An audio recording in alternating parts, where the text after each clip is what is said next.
대방열림과 함께하는 가장 확실한 위생사 합격의 길. 위생사 강의 진행 18년차. 수많은 합격생들이 추천하는 전문 강의. 열림위생사 제2판 대표저자 3인. 가장 진화된 최신 위생사 수험서. 유사상호를 주의하세요. 대방열림. 안녕하세요. 만나서 반갑습니다. 여러분들과 이제 식품위생학을 같이 공부해 나갈 김지연입니다. 자, 우리 이제 식품위생학, 이제 위생사를 준비하기 위해서 이제 식품위생학을 같이 공부해 나갈 텐데요. 우리 뭐 위생사에도 식품위생이 있고, 그다음에 영양사에도 식품위생이 있고, 이렇게 식품위생을 이렇게 시험 과목에 넣어놓는 것들이 꽤 많거든요. 근데 이게 어떤 시험이냐에 따라서 목적에 따라서 이제 나오는 문제 유형들이 조금 차이가 있다라고 생각을 해주시면 될 것 같아요. 자, 우리 이제 오늘은 첫 시간이니까 이게 이제 어떻게 이제 수업이 진행이 될지, 그다음에 어떻게 이렇게 식품위생 과목을 준비할지를 간단히 좀 설명을 드릴 건데요. 우리 책 8페이지 잠깐 보시면 거기 시험 안내가 나와 있거든요. 그러니까 여러분 뭐 이제 위생사를 준비하고 계시니까 어떤 시험 과목들이 있고, 그다음에 몇 문항이 출제되고 이런 건 다 알고 계실 거예요. 그래서 여러분들 뭐 보시면 1, 2교시는 필기입니다. 그래서 총 5과목을 보는데요. 그래서 1, 2교시 5과목이 출제되는데 그 중에 이제 1교시에 있고, 그다음에 2교시 있고, 3교시 있는데 그 중에 2교시 과목에 식품위생학이 들어가 있어요. 근데 이게 총 몇 점 만점이냐 봤더니 얘는 40점 만점이죠. 같이 보는 공중보고는요 35점이에요. 그래서 75문항입니다. 75문항인데 시험 시간 보세요. 몇 분이에요? 65분밖에 안 돼요. 그러니까 이게 75문항을 다 시험 문제를 풀고 답안까지 작성을 하는데 65분이에요. 그렇기 때문에 이걸 가지고 딱 봐도 느껴지는 게 있어요. 문제가 되게 단순하다라는 거예요. 그래서 대다수의 문제가 되게 단순하게 단답형으로 출제되는 문제들이 대다수고요. 그 다음에 이제 어쩌다 한 문제씩 옳은 것을 찾아라라는 좀 긴 문항이 나오는데 그거보다는 대다수는 단답형 문제 이렇게 보시면 돼요. 그래서 75문항이지만 65분 동안 문제를 다 풀고 답안 작성하고도 시간이 남아요, 실제. 그래서 문제가 되게 단순하게 출제되는 것이 대다수라고 생각하시면 됩니다. 자, 그 다음에 이 식품위생은요, 필기에만 존재하는 게 아니라 어디에도 있냐면 실기에도 들어가 있어요. 그래서 우리가 실기는 3교시 때 보게 되는데 실기는 3과목이 합쳐져 있는 거라 보시면 돼요. 첫 번째 뭐가 있냐면 환경위생 들어가 있고요. 식품위생 들어가 있고요. 그 다음에 위생 곤충이 들어가 있어요. 그래서 실기는 그래서 그 공중보건하고 법규가 빠지고 이 3과목으로 구성이 되어 있는데 시험 문제 순서가 이렇게 나와요.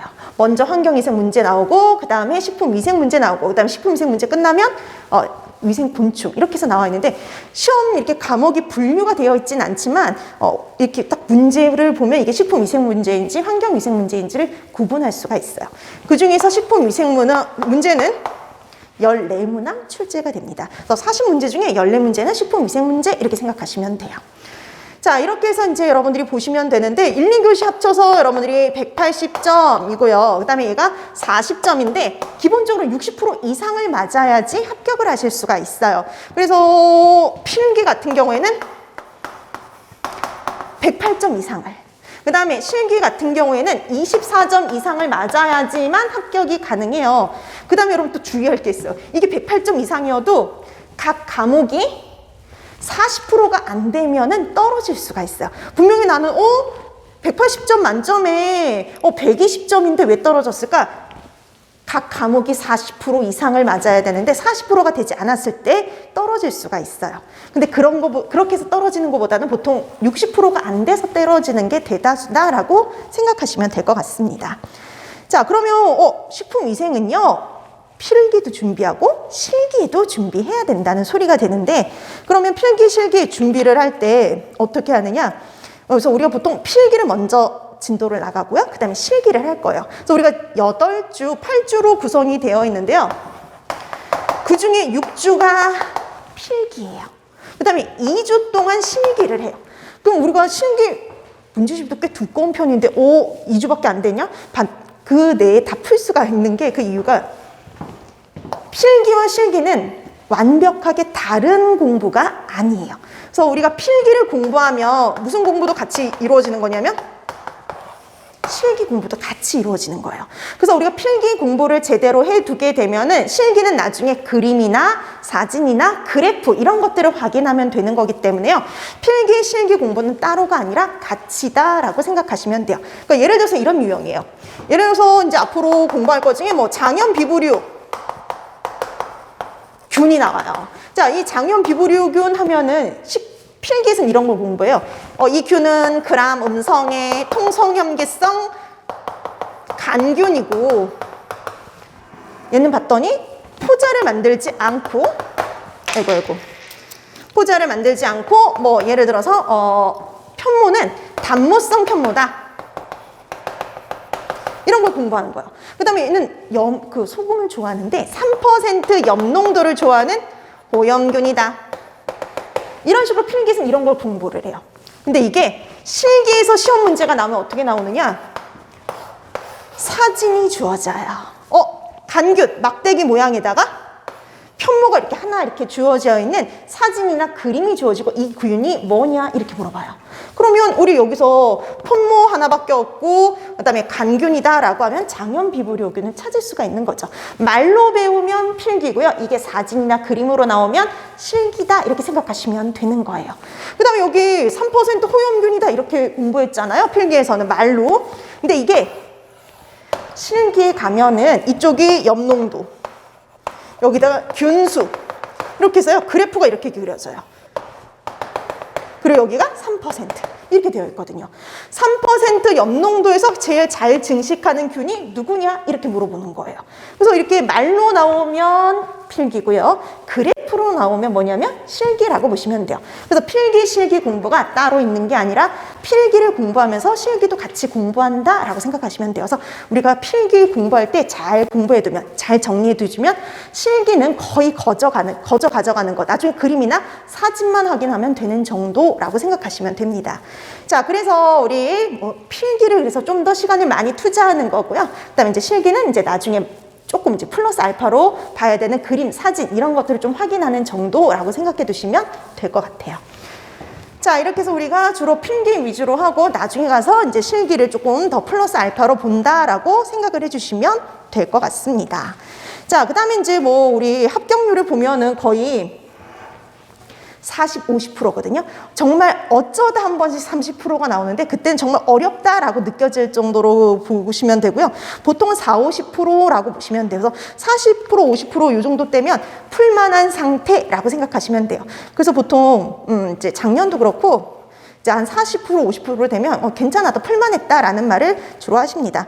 자, 근데 우리가 이게 문제가 어렵게 나오든 쉽게 나오든 너무 신경 쓰실 필요가 없어요. 기본적인 것만 잘하면 손쉽게 합격하실 수가 있기 때문에 여러분들이 뭐 어렵게 나왔다, 쉽게 나왔다 너무 신경 쓸 필요는 없다라고 보시면 됩니다. 자, 그럼 이제 우리가 식품위생 첫 시간이니까 이제 첫 들어가야 되는데요. 자, 우리 거기 맨 앞에 이제 차례가 있어요. 그렇죠? 식품위생. 거기 보면은 챕터가 총 5개로 나눠져 있죠. 실제로는 시험 영역은 그거보다 조금 더 많이 7개의 영역으로 나눠져 있어요. 그래서 우리가 원래 시험 영역은 거기에 나와 있는 첫 번째, 두 번째, 세 번째, 네 번째, 5번째 말고도요. 6번째에 GMO하고 방사선조사, 그 다음에 7번째 해썹 이렇게 나와 있는데 그래서 총 7개의 영역인데요. 근데 이게 요 두 개, GMO하고 해썹 파트가요, 양이 얼마 되지를 않아요. 그래서 그냥 우리 책에서는 여기를 첫 번째 영역에다 다 그냥 묶어놔 버렸어요. 얼마 되지 않아서. 근데 실제적으로 이렇게 영역은 총 이렇게 7개 영역으로 나눠진다라고 생각하시면 됩니다. 자, 그럼 이제 얘네들이 어느 정도 시험 문제가 출제되는 거냐 보면은요, 이게 지금 공개가 됐잖아요. 자, 재작년부터 이제 공개를 하고 있어요. 그래서 이제 공개 2년차에 들어왔는데요. 공개 2년차, 공개되기 전에도 어떤 문제들이 나왔는지 뭐 비율은 대충 비슷한데 공개되고 나서 정확하게 보면은 첫 번째 식품위생의 개요 파트에서는 보통 2문항 정도가 출제가 돼요. 2문항. 그러니까 해썹이라든지 뭐 이제 GMO 이런 거 빼고 2문항. 자, 그다음에 식품 미생물 파트에서는요, 8문제가량이 출제가 됩니다. 8에서 9문제. 8에서 9문제. 자, 그 다음에 세 번째 식중독 파트가 제일 중요하거든요. 여기가 바로 15에서 16문제가 출제가 돼요. 그래서 이렇게 되는 거예요. 만약에 식품과 미생물 파트에서 8문제 나오면 식중독에서 16문제가 출제가 되는 거고요. 만약에 식품과 미생물 파트에서 9문제가 출제되면 식중독에서 15문제가 나오는 거예요. 자, 그 다음에 네 번째 뭐가 있느냐면 네 번째는요. 식품과 감염병. 감염병하고 기생충 파트인데 여기는 8문제가 출제가 됩니다. 8문제. 그리고 5번째 있는 첨가물 있죠. 이 첨가물에는 4문제가 출제가 돼요. 그리고 GMO, 방사선조사에선 1문제예요. 이게 또 재밌는 게 둘 중에 하나만 나와요. GMO가 나올 수도 있고 방사선조사가 나올 수 있는데 둘 중에 하나. 그래서 작년, 재작년에는 다 방사선조사만 시험 문제가 출제가 됐어요. 근데 그 전에는 GMO가 나왔었어요. 자, 그 다음에 해썹에서는 항상 2문항 출제가 됩니다. 자, 그래서 이렇게 전체적인 문항수를 보면은 제일 중요한 파트는 바로 뭐냐면 식중독 파트라고 보시면 될 것 같아요. 그래서 식중독 파트가 가장 중요하고요. 그 다음이 이제 식품과 미생물 파트라고 보시면 되죠. 여기가 가장 주요해요. 그래서 중요한 거 이렇게 세 가지를 묶으면 요 가운데는 요 세 가지입니다. 자, 그래서 식품과 미생물, 그 다음에 식중독, 그 다음에 감염병, 기생충 파트가 중요하다라고 생각하시면 될 것 같아요. 자, 그러면 이제 뭐 여러분들이 여기에 있는 일반적인 내용들을 공부하시면 충분히 좋은 성적을 획득하실 수가 있고요. 그리고 60% 이상을 맞아야 되는데 충분히 24점 이상 맞는 거 그렇게 어렵지가 않습니다. 그래서 열심히만 하면 충분히 좋은 성적을 거두실 수가 있어요. 자, 그럼 이제 우리가 식품위생학 이렇게 기본적으로 비중에 따라서 수업이 진행이 될 수밖에 없긴 한데요. 기본적으로 수업은 기본 이론 수업을 갈 거예요. 그래서 우리가 지금 나와 있는 교재로 수업을 하다 보니까 문제, 답이라든지 해설이 정말 잘 나와 있거든요. 그래서 굳이 수업 시간에 문제를 풀 필요가 없어요. 그래서 수업은 기본 이론 위주로 진행이 된다라고 보시면 돼요. 기본 이론. 그래서 기본적으로 여러분들이 반드시 알아야 될 내용, 주로 나오는 시험 문제, 유형 이런 것들을 가르쳐 드릴 거예요. 그래서 기본 이론을 중심으로 수업을 진행을 하고요. 여기다 플러스 문제를 아예 안 보는 건 아닌데 문제의 답을 확인하진 않아요. 왜냐면 답이 다 나와 있으니까 경향을 보는 겁니다. 이런 문제들이 나온다라는 경향. 이게 또 재밌는 게 문제에도 경향이라는 게 존재해서 최신에 유행하는 그런 문제들의 유형들이 있거든요. 자, 그런 유형들에 대해서 얘기를 해요. 그래서 문제 경향 이런 것들 위주로 살펴볼 거예요. 그래서 기본 이론 중심으로 수업을 하고 그다음에 이걸 토대로 해서 어떻게 문제가 나오는지 그 문제의 경향을 살펴본다 이렇게 생각하시면 될 것 같아요. 자, 그 다음에 이제 두 번째는 제일 중요한 게 복습이에요. 뭐니 해도. 이게 나중에 이제 여러분들이 과목도 그 다음에 이제 분량도 꽤 되다 보니까 나중에 한 번에 이렇게 복습하려면 되게 어렵거든요. 그래서 되도록이면 그날 한 내용은 집에 가서 다시 한번 정리해 두기, 다시 한번 복습해 두기 이렇게 보시면 되고요. 복습할 기회를 한 번 더 드립니다. 그래서 다음 시간부터는요, 복습 프린트물이 또 하나 나갈 거예요. 이 복습 프린트물은 문제로 구성이 되어 있다라고 보시면 되는데요. 10문제에서 한 20문제 사이로 문제가 구성이 되어 있어가지고요. 지난 시간에 공부했던 것들 있죠. 그래서 지난 시간에 공부했던 걸 다시 문제를 통해서 복습하는 시간을 가질 거예요. 그래서 이런 시험 문제가 나오게 되면 이제 이 정도는 풀 수 있을 정도 이렇게 공부해 둬야 될 그런 문제들로 구성이 되니까요. 되도록이면 이 복습 프린트물은 조금 수업 시작하기 조금 일찍 와서 문제를 좀 풀어두시면 됩니다. 그래서 10문제에서 20문제 정도니까 한 10분 정도면 충분히 푸실 수가 있거든요. 그래서 10분 정도 할애를 해서 문제를 풀어두시면 될 것 같아요. 되도록이면 문제집 보지 말고 공부했던 걸 토대로 해서 복습 프린트는 문제를 풀어두시고요. 그 다음에 이제 수업 시간 통해서 틀린 문제 이런 것들은 다시 한번 확인하는 그런 시간을 가지시면 될 것 같아요. 자, 그래서 이렇게 수업이 진행이 되다 보니까 이걸 충분히 활용을 하게 되면요, 복습에 또 복습을 하다 보니까 저절로 이제 그 머릿속에 이 내용들이 각인이 될 수가 있어요. 그래서 되도록이면 수업 시간을 잘 활용을 해주시면 좋을 것 같습니다. 자, 이렇게 해서 수업이 진행된다라고 확인해 두시면 되겠고요. 오늘은 첫 시간이니까 첫 번째 챕터 식품위생의 개요부터 들어가는 거죠. 자, 식품위생의 개요 들어가도록 할게요. 근데 여러분 우리 그 챕터에 보니까 식품위생의 개요 옆에 해썹, GMO 이렇게 남아 있죠.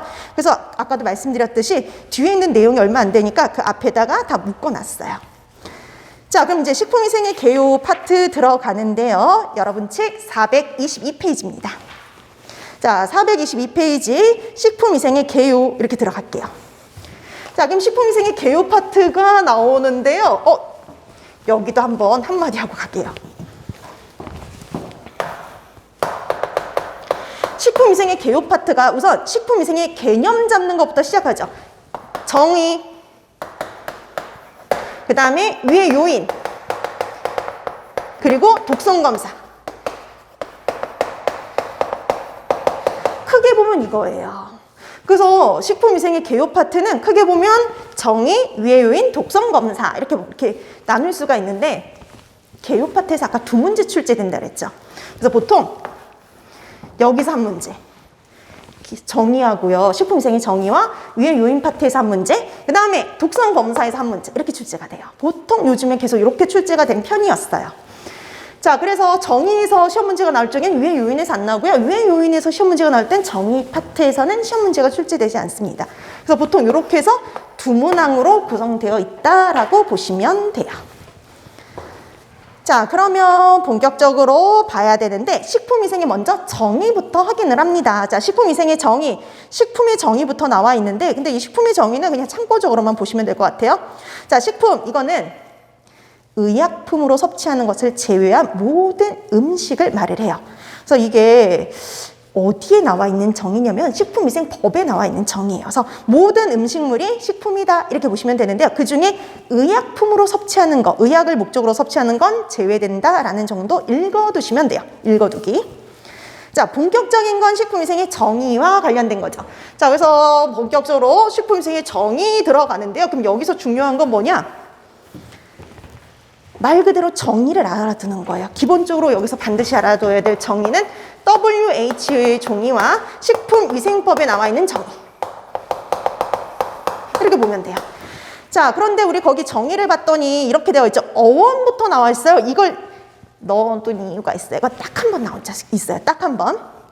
딱 한 번 어원과 관련된 시험 문제가 출제가 됐습니다. 그래서 중요도는 조금 떨어지긴 하지만 나왔으니까 한번 언급은 해뒀는데요. 한번 보세요. 식품위생이라고 처음 이렇게 쓴 사람이 있어요. 장자예요. 장자가 지편 경상초에서 최초로 식품위생이라는 단어를 썼어요. 위생이라는 단어를 처음 쓴 거죠. 그래서 이게 예전에 한번 시험 문제 나온 적이 있어요. 뭐가 나오냐면 식품위생을 처음으로 쓴 사람이 누구냐 이런 형태로 시험 문제가 나온 적이 있습니다. 그래서 장자라는 정도 생각해 두시면 되겠고요. 자, 그것은 뭐 이제 그 기본으로 알아두시면 되고 중요한 건 그 다음이죠. WHO의 정의와 식품위생법에 남아 있는 정의요. 자, WHO의 정의부터 볼게요. 자, WHO에서는 식품위생을 어떻게 정의하고 있냐면요. 식품의 생육, 생산, 제조로부터요. 인간이 섭취되기까지 모든 단계에서 식품의 안전성, 건전성, 완전 무결성을 확보하기 위한 모든 수단이다. 이렇게 정의를 내려놓고 있어요. 그럼 포인트는 뭐냐? 처음부터 끝까지 다 보는 거죠. 식품을 생육하는 단계부터 생육하고 제조하고 생산하는 단계부터 시작해서 마지막 사람이 섭취하기까지 모든 단계를 관리하겠다는 거죠. 모든 단계에서요. 식품의 안전성, 건전성, 그리고 완전 무결성을 확보하기 위한 수단을 가지고 식품위생이다라고 정의를 하고 있어요. 그 포인트가 되는 내용이 이건 거죠. 안전성, 건전성, 완전 무결성을 확보하기 위한 모든 수단을 식품위생으로 정의하고 있습니다. 그래서 그 포인트가 되는 단어들을 기억하시면 돼요. 자, 그래서 가로놓기라든지 아니면 정의 자체가 잘 나오니까요. 이 내용을 기억해 두시면 되죠. 자, 그다음에 두 번째 식품위생법에 나와 있는 정의입니다. 자, 우리나라 식품위생법에서는 어떻게 식품위생을 정의하고 있느냐? 식품에 들어가는 첨가물, 기구, 용기, 포장을 대상으로 하는 음식물에 관한 위생이다. 이렇게 되어 있죠. 대상이 나와 있어요. 그래서 우리가 식품위생법이니까 당연히 식품은 들어가잖아요. 근데 이 식품 말고도 식품에 들어가는 첨가물,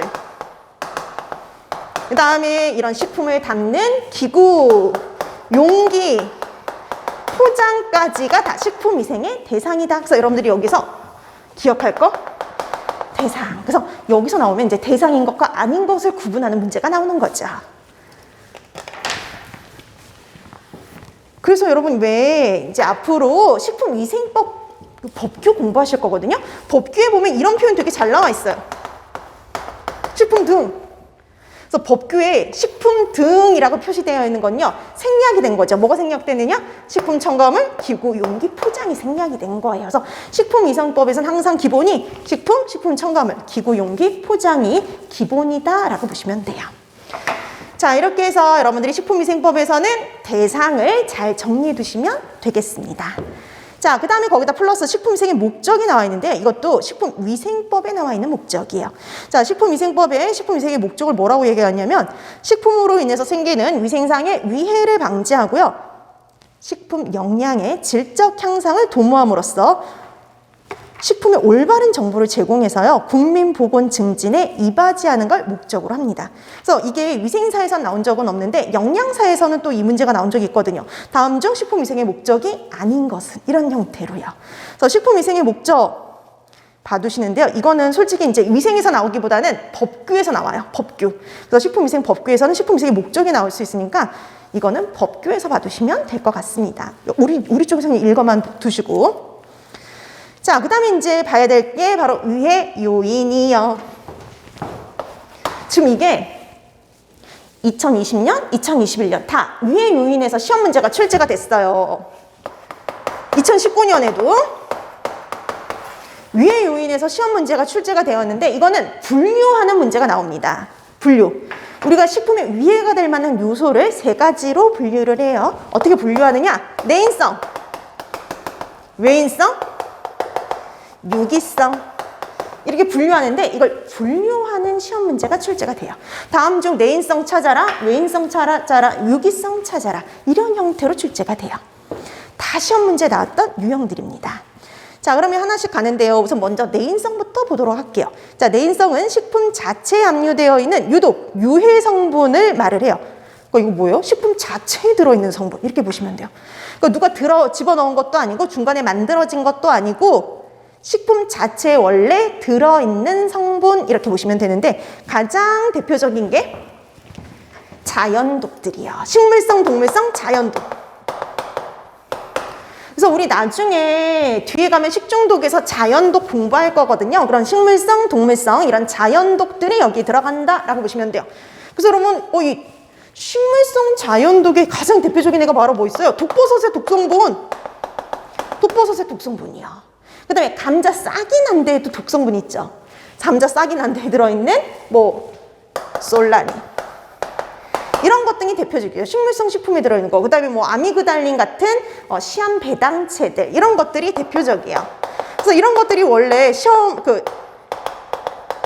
식물성 식품에 들어있는 대표적인 독성분들이죠. 그러면 동물성 식품에도 들어있거든요. 동물성 식품에 들어있는 대표적인 독성분, 이러면 뭐가 여기에 들어가느냐면요, 바로 보고독이요. 들어보셨죠? 보고독인 테트라톡신이라든지, 그 다음에 조개독, 이런 것들이 원래 식품에 들어있는 대표적인 독성분들, 이렇게 보시면 돼요. 그 다음에 여기에다가요, 생리작용물질도 있거든요. 근데 생리작용물질이 되게 많지만 우리 보기로 주로 나오는 건 누구냐? 식이성 알레르겐이요. 식이성 알레르겐이 뭐냐면 알레르기를 유발하는 물질이요. 사람마다 좀 다르긴 하지만 예를 들어서 토마토를 먹고 복숭아를 먹고 알레르기 반응이 일어나는 사람들 있죠. 그런 건 다 식품에 원래 들어있는 성분 때문에 그러거든요. 그 식품에 들어있는 그 성분을 알레르기를 유발한다 그래서 알레르겐, 이렇게 얘기를 해요. 그래서 이런 식물성, 식이성, 이런 알레르겐, 이런 애들이 원래 식품에 들어있는 독성분, 이렇게 보시면 됩니다. 자, 그다음에 외인성은요, 이렇게 생각하시면 돼요. 원래부터 있던 게 아니라 외부에서 들어온 거예요. 그래서 외부로부터 유입, 혼입되고 오염된 경우를 가지고 외인성, 대다수가 여기에요.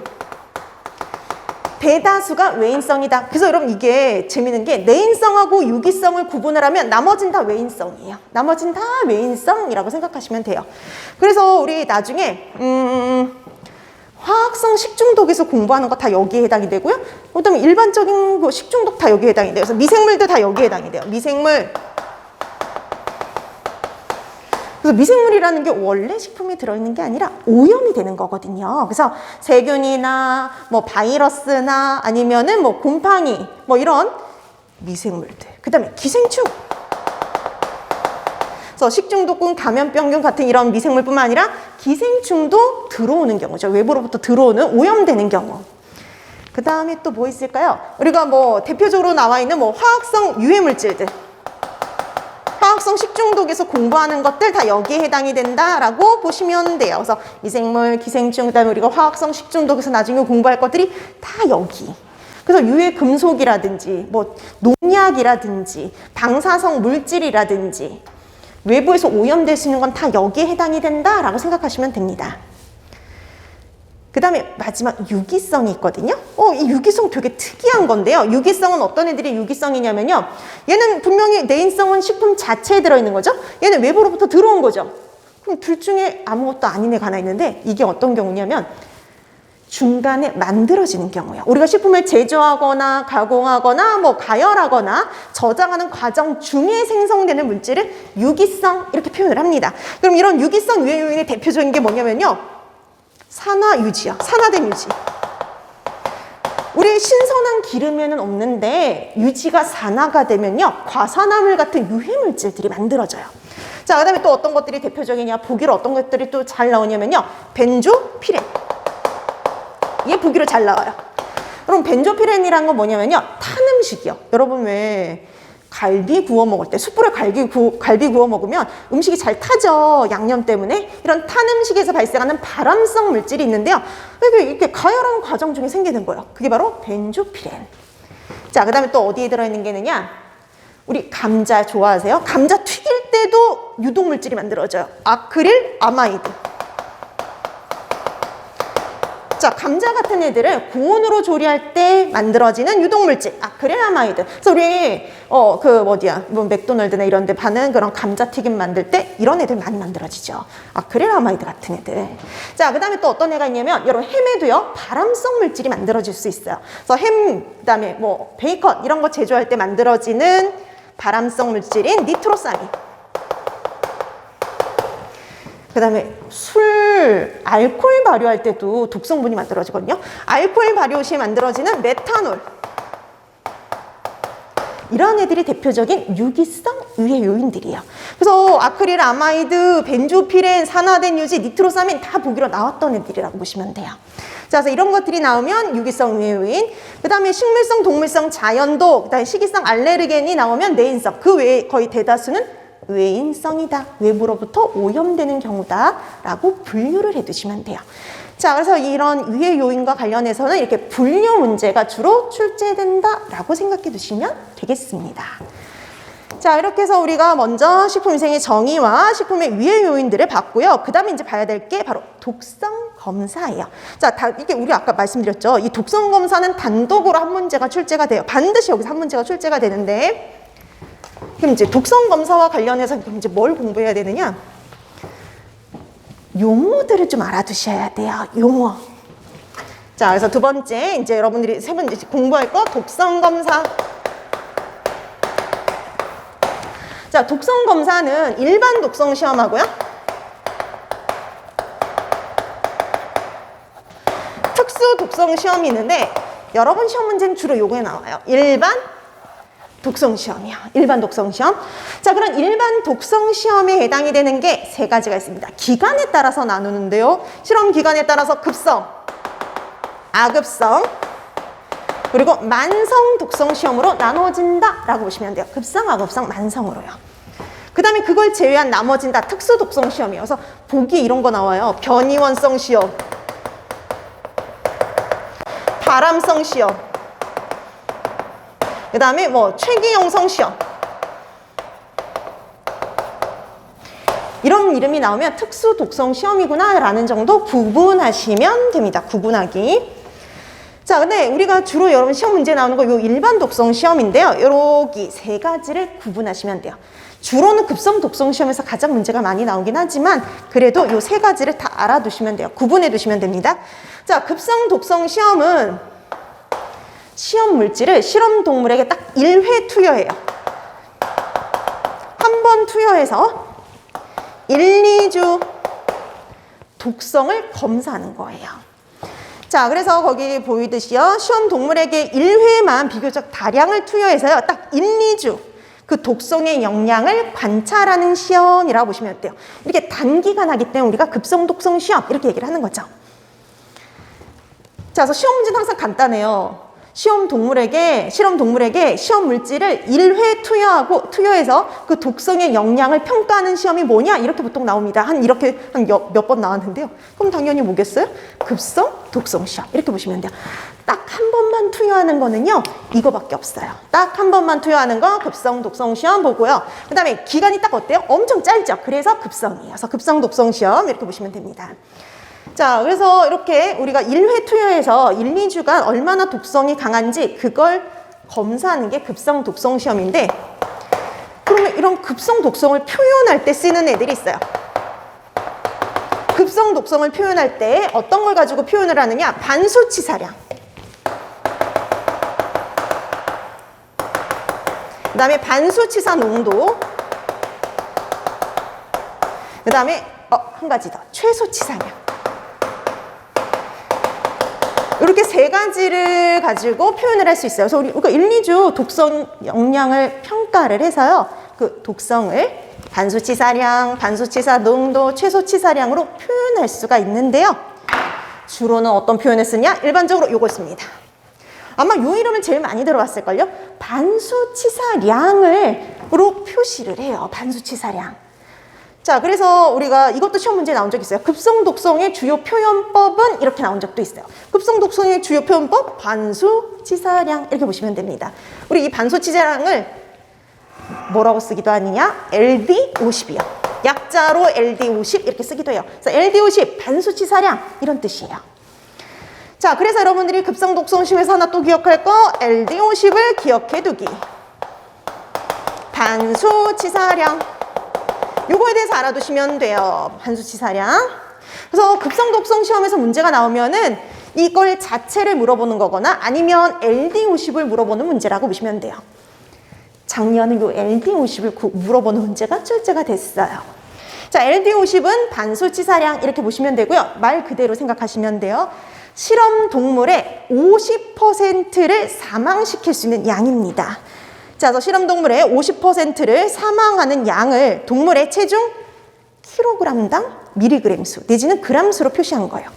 그러니까 우리가 이 실험 동물의 50%를 죽일 수 있는 양을 킬로그램당 그램 수나 아니면 킬로그램당 미리그램 수로 표시한다라고 보시면 돼요. 기준은 항상 뭐예요? 킬로그램이 기준이에요.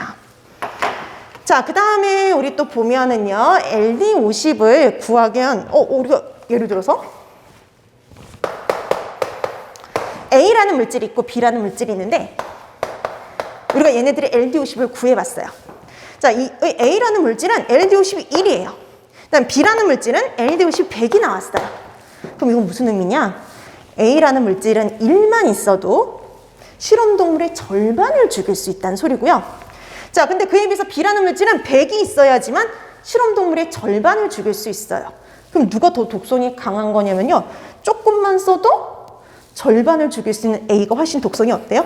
크다라고 표현을 합니다. 그래서 보통 LD50은 작을수록 독성이 강하다라고 보시면 돼요.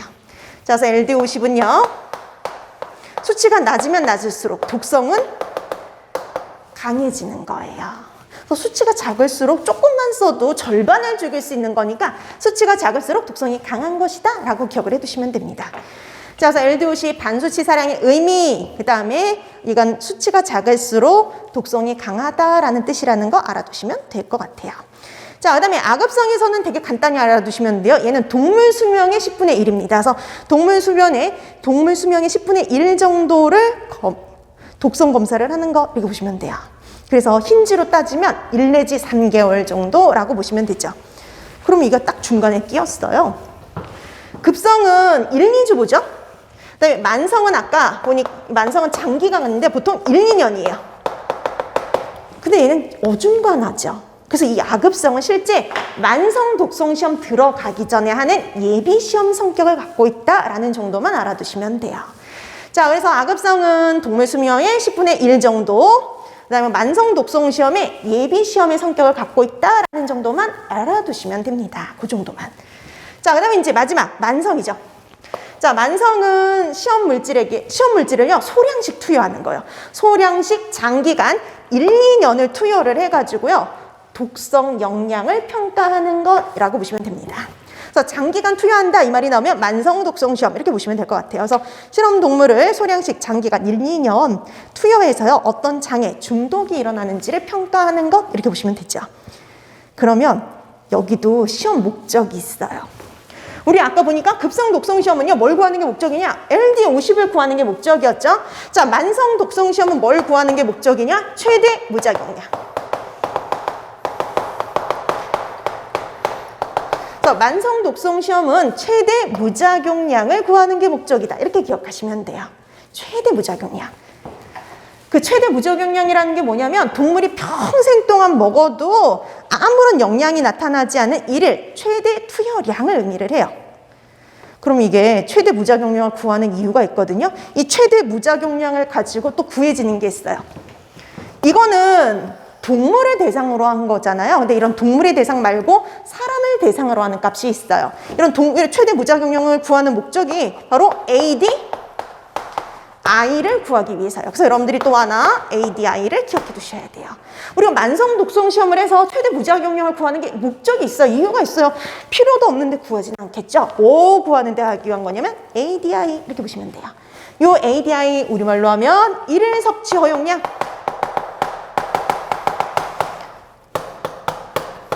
자, 그래서 우리말로 하면 일일 섭취 허용량이다 이렇게 기억하시면 돼요.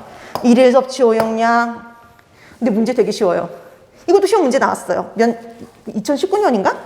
20년인가? 그때 문제 간단해요. 다음 중 일일 섭취 허용량을 의미하는 것은, 이게 시험 문제였어요. 일일 섭취 허용량 찾아라? ADI 이렇게 되는 거죠. 자, 그러면 ADI 일일 섭취 허용량이 뭐냐? 우리 뒷장에 나옵니다. 424페이지 한번 보세요. 자, 일일 섭취 허용량, 그 박스에 나와 있죠. ADI라는 건요, 사람이 평생 죽을 때까지 섭취했을 때 아무런 영향이 나타나지 않을 것으로 예상되는 하루 섭취량이에요. 그러니까 우리가 평생 죽을 때까지 매일매일 먹어도요, 아무런 문제가 일어나지 않는 하루 섭취량, 이걸 가지고 ADI, 일일 섭취 허용량 이렇게 해야 됩니다. 근데 이걸 구하는 계산식도 있죠. 자, 계산식은 중요하진 않은데 뭘 가지고 구해지느냐? 우리 아까 구했던 최대 무작용량을 가지고요. 최대 무작용량을 가지고 구해져요. 근데 이 최대 무작용량은 동물을 대상으로 한 거기 때문에 사람에게 곧바로 적용할 수가 없어요. 그래서 안전계수라는 개념을 적용해 줍니다. 그래서 우리가 이 안전계수라는 개념을 적용해 주는데 보통 이 안전계수는 얼마를 적용해 주냐면 사람하고 동물하고 개체차가 있는데 보통 그걸 10배에 집어넣어줘요. 그 다음에 사람마다도 좀 다르죠. 사람마다의 개인차 10배. 그럼 총 몇 배예요? 100배예요. 100배. 그래서 보통 안전계수는 100을 사용하는 게 가장 일반적이다 이렇게 보시면 돼요. 자, 그래서 안전계수를 100으로 볼 적에 안전계수분의 1을 해주는 거죠. 그래서 우리가 최대 무작용량 곱하기 안전계수분의 1 해주시면 돼요.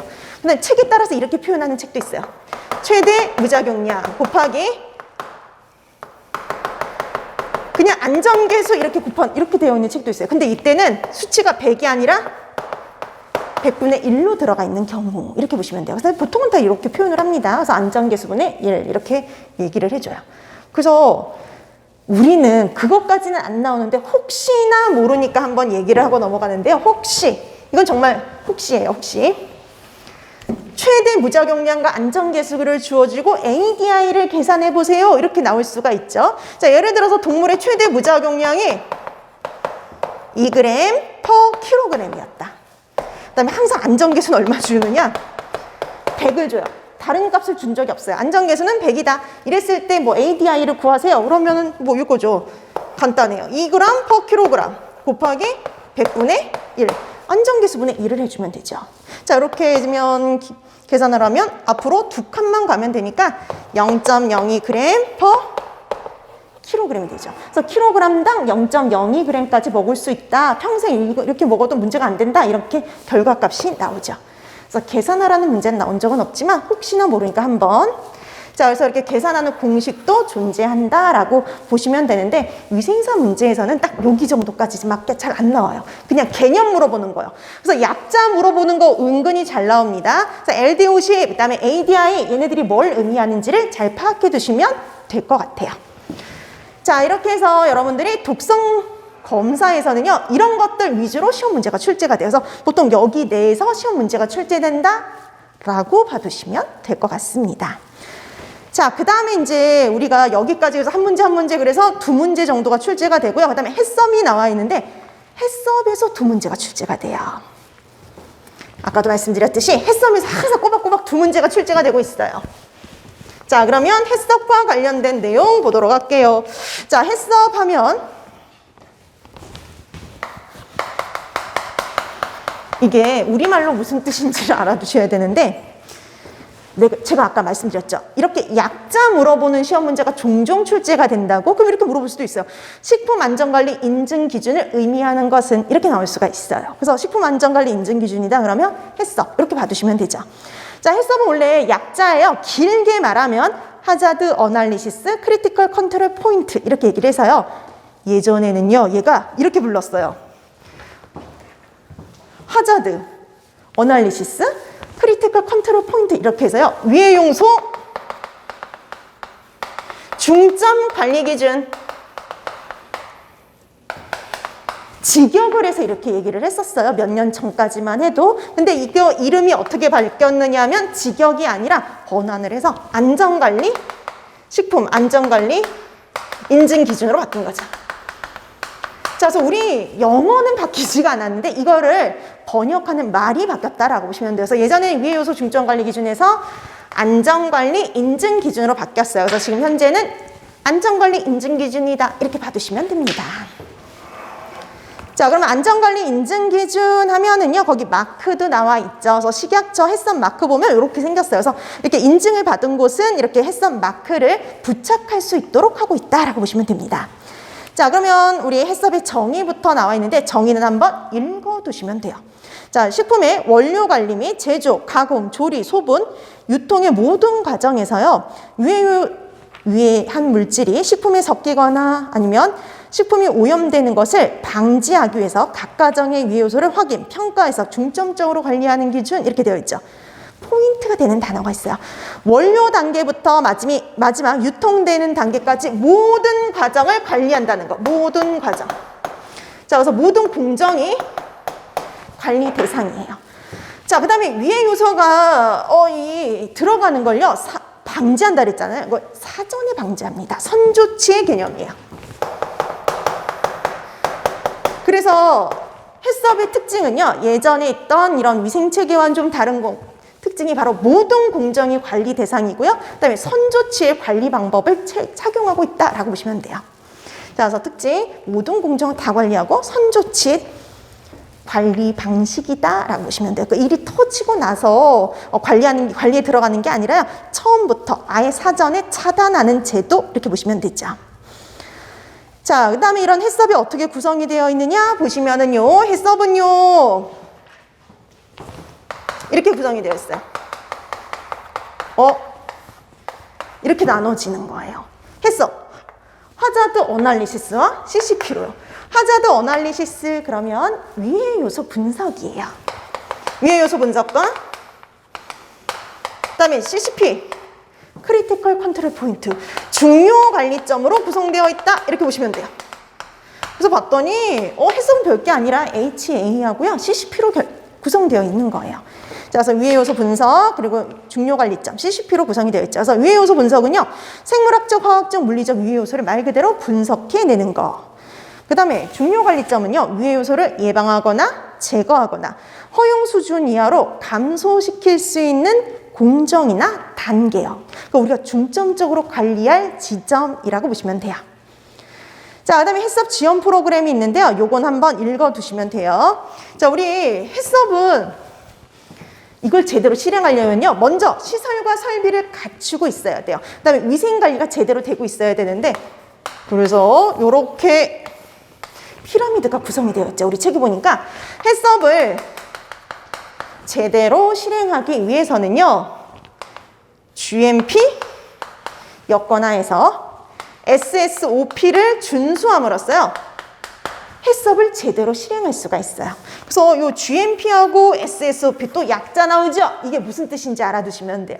자, GMP 그러면 우수 제조 기준. 그래서 뭐 적정 내지는 우수 제조 기준이에요. 그래서 우리가 위생적으로 식품을 만들려면 어떤 시설, 설비 이런 것들을 갖춰야 되는지와 관련된 우수 제조 기준, 적정 제조 기준이다 이런 의미라고 보시면 돼요. 자, 그다음에 SSOP라는 단어가 나오죠. 이거는 표준 위생관리 기준. 우리가 표준적으로 반드시 지켜야 되는 위생관리 기준 이런 건데요. 용수관리, 물관리 어떻게 할 거냐? 종업원 관리 어떻게 할 거냐? 작업장 관리 어떻게 위생적으로 할 거냐? 이런 것과 관련된 일반적인 위생관리를 의미한다라는 정도 봐두시면 돼요. 그래서 우리나라에선 이 두 개를 묶어가지고요. 선행요건이라고 불러요. 선행요건을 만들어 놨어요. 그래서 우리나라에서는 SSOP와 요 GMP를 묶어서 해썹을 위한 선행요건 프로그램이다 라고 부르고 있습니다. 그래서 예전보다 조금 해썹에 대해서 더 얘기를 하고 가는데요. 왜냐하면 예전에는 위생사에서 이렇게 해썹이 그렇게 많은 문제가 출제가 안 됐는데 계속적으로 두 문제씩 출제되다 보니까 문제가 계속 반복이 돼요. 그러다 보면 또 다른 문제가 나올 수가 있거든요. 그래서 여러분들이 이제 조금 다른 내용도 같이 봐두시면 좋을 것 같아서 설명을 좀 드립니다.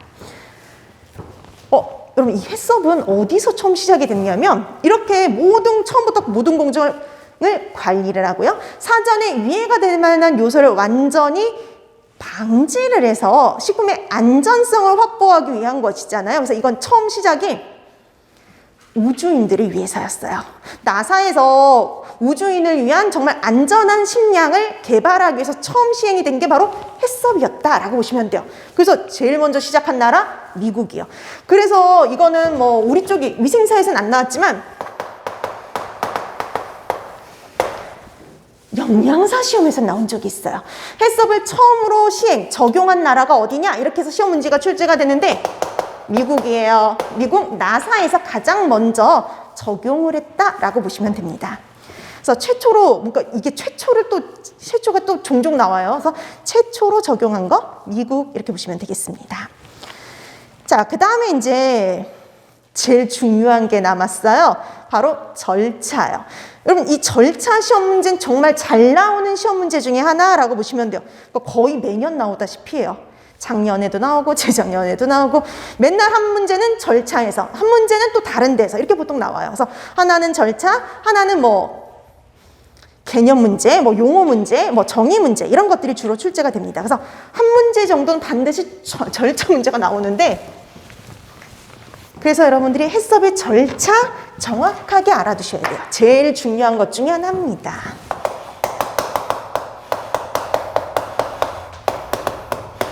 해썹의 절차 단계는요. 총 12절차로 구성이 되어 있어요. 자, 이 12절차는 앞에 사전 준비 단계 준비 단계 7단계 하고요. 7단계란다. 5단계 하고 그 다음에 실행 단계 7단계로 구성되어 있어요.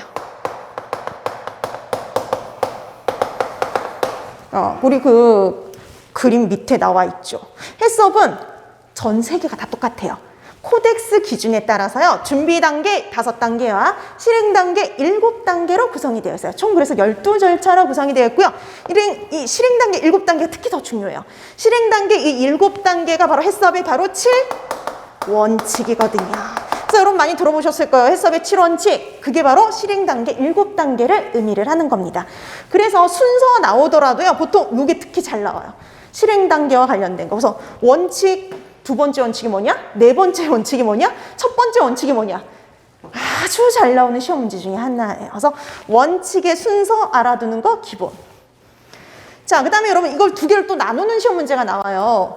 자, 다음 중 해썹의 준비 단계에 해당이 되는 것은 다음 중 해썹의 7원칙에 해당이 되는 것은 이런 형태의 문제가 나와요. 이걸 구분하는 문제. 이게 준비 단계인지 아니면 실행 단계 7원칙인지를 구분하는 문제. 그 다음에 이거를 순서를 물어보는 문제. 되게 다양하게 나와요.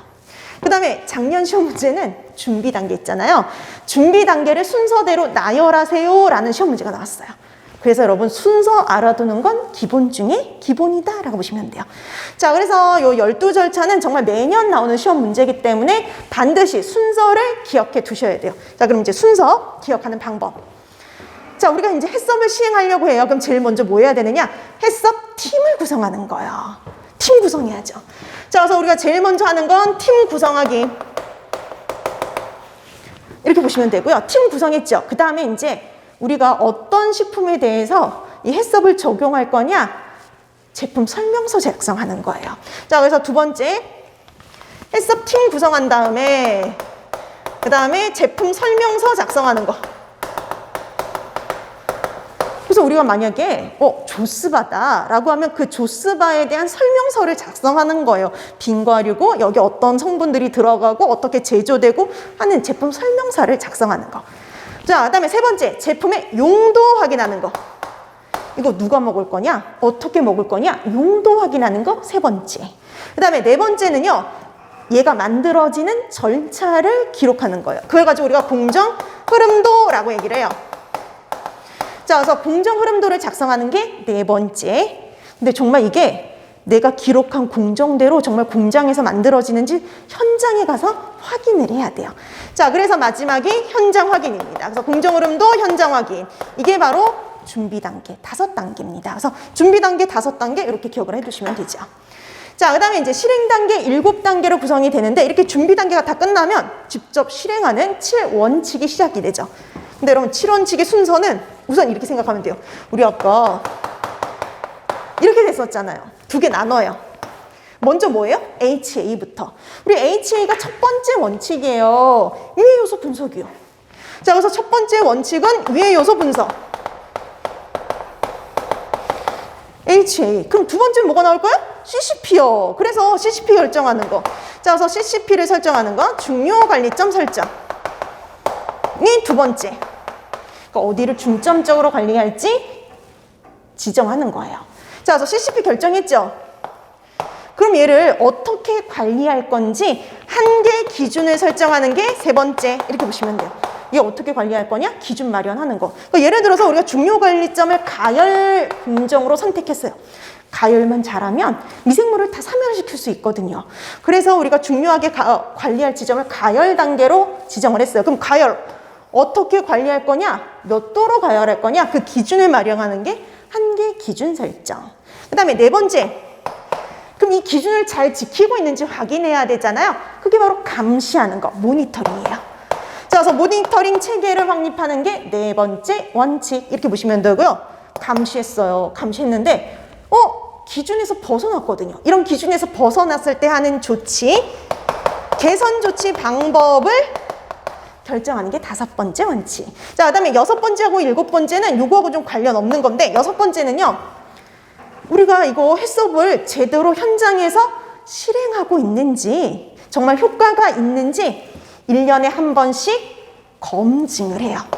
자, 그래서 6번째 검증. 그리고 마지막은 이렇게 생각하시면 돼요. 기록.